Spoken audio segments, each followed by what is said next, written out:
दोस्तों, हाल ही में कुछ मंदिरों में महिलाओं के प्रवेश पर लगी रोक पर काफी विवाद हुआ।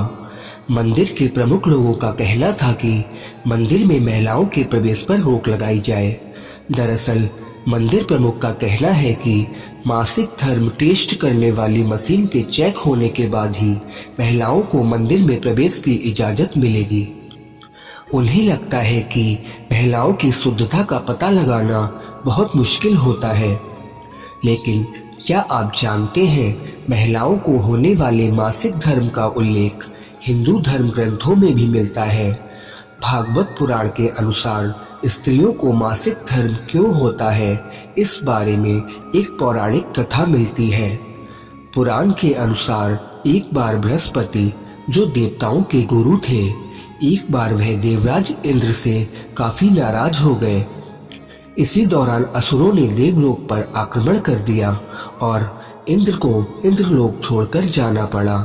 तब इंद्र ब्रह्मा जी के पास पहुंचे और उनसे मदद की मांग की।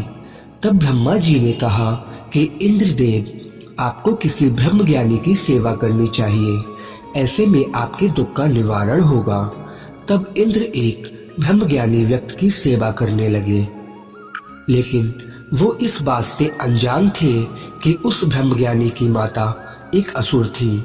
माता का असुरों के प्रति विशेष लगाव था। ऐसे में इंद्रदेव द्वारा अर्पित सारी हवन सामग्री जो देवताओं को अर्पित की जाती थी, वह ब्रह्मज्ञानी असुरों को चढ़ाया करते थे। इससे इंद्र की सेवा भंग हो गई।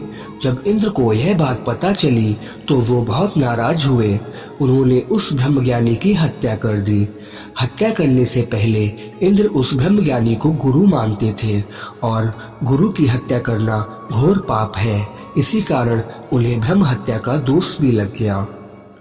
ये पाप एक भयानक दानव के रूप में उनका पीछा करने लगा। किसी तरह इंद्र ने स्वयं को एक फूल में छुपाया और कई वर्षों तक उसी में भगवान विष्णु की तपस्या करते रहे। भगवान विष्णु प्रसन्न हुए और इंद्र को ब्रह्म हत्या के दोष से बचा लिया। उन्होंने इस पाप मुक्त के लिए एक सुझाव दिया। सुझाव के अनुसार इंद्र ने पेड़, जल, भूमि और स्त्री को अपने पाप का थोड़ा थोड़ा अंश देने के लिए मनाया। इंद्र की बात सुनकर वे तैयार हो गए। इंद्र ने उन्हें एक एक वरदान देने की बात कही।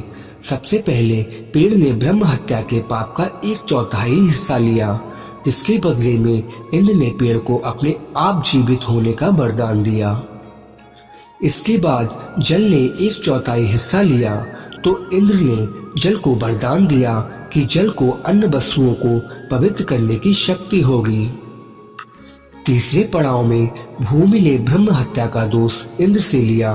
बदले में इंद्र ने भूमि को वरदान दिया कि भूमि पर आने वाली कोई भी चोट से उसे कोई असर नहीं होगा और वो फिर से ठीक हो जाएगी। आखिर में स्त्री ही शेष बची थी। इंद्र का ब्रह्म हत्या का दोष स्त्री ने लिया।